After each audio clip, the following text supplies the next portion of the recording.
In this video, we're going to take a first look at a Shimano Expride B 7.2 medium light and the techniques that we're going to use it for.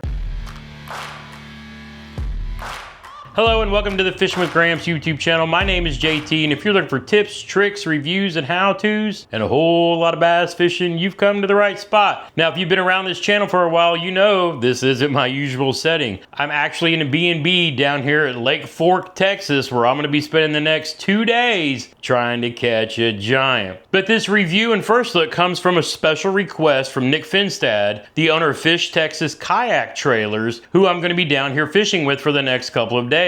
He knows down here in Texas that they don't use spinning rods for a whole lot of things, but he knows that's something he needs to work on, especially when he wants to travel up north or get into jig head minnow fishing, which is what he's wanting to do because he just added live scope to his native Titan X, and he wants to be able to go out and chase those big fish using new techniques. So I called up my buddy Brian Dolney at American Legacy Fishing. He is the go-to guy when it comes to rod and reel selection pairing up with techniques. Now, there were some restrictions. Nick doesn't need the high-end G Loomis that Brian and I fish with often, but he wants the best bang for the buck combo that he can get. And honestly, in my own opinion and many others, the Shimano Expride B line is almost hard to beat.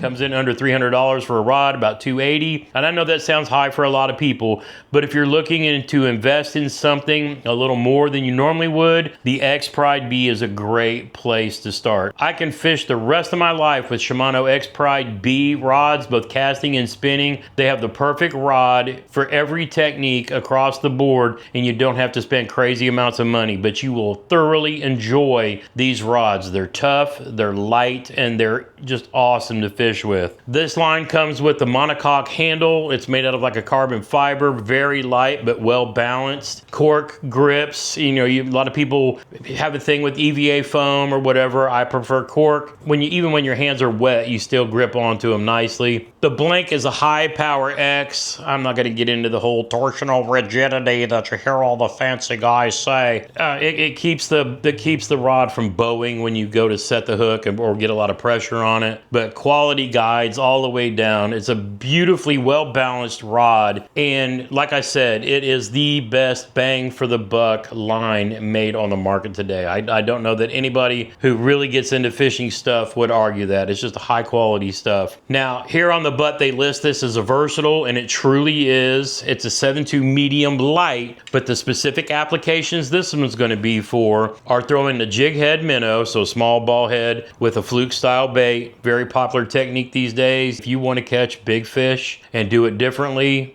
it's something to learn, that's for sure. And you don't have to have forward facing to do it. A lot of people just cast this out and pop it and swim it back like they would a chatterbait or a paddle tail. Very versatile. But again, this specifically for that. 7.2, it kind of splits the difference between the many schools of thought. A lot of people like a real short 6'8". They think shaking it's a little better. A lot of people like a 7.5. Loomis makes their jig head minnow rod in 7.5 for those bomb casts. This sits right in the middle.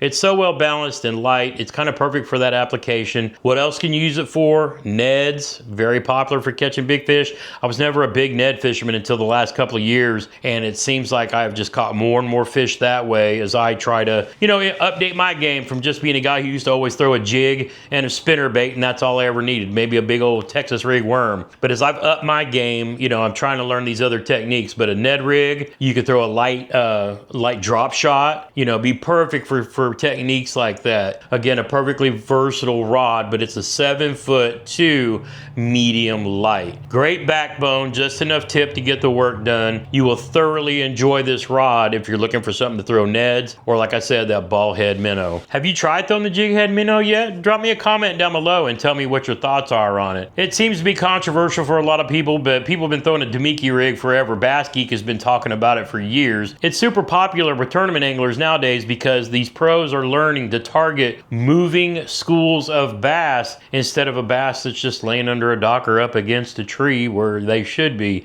These guys are targeting fish that are on the move out chasing bait fish. We're going to pair this up with the Vanford 2500, arguably one of the best budget-ish, maybe budget plus reels that Shimano makes. This reel is absolutely fantastic, balances well on the Expride B line, and it's just feather lightweight combo, yet strong enough to get the job done. Absolutely incredible piece of machinery. If you're looking for rods and reels like this, be sure to hit AmericanLegacyFishing.com. If you want to save a few bucks, call the store, ask to talk to Brian. They'll work you out some deals that won't be beat anywhere else. Telling you, tell them Gramps sent you. If you're throwing a jig head minnow, tell me the combo that you're using. Drop me a comment down below. Now, if you want to see the video I did on the Expride B 7' medium for throwing those Nikos, flukes, wacky rigs, I'll drop a link to that right up here.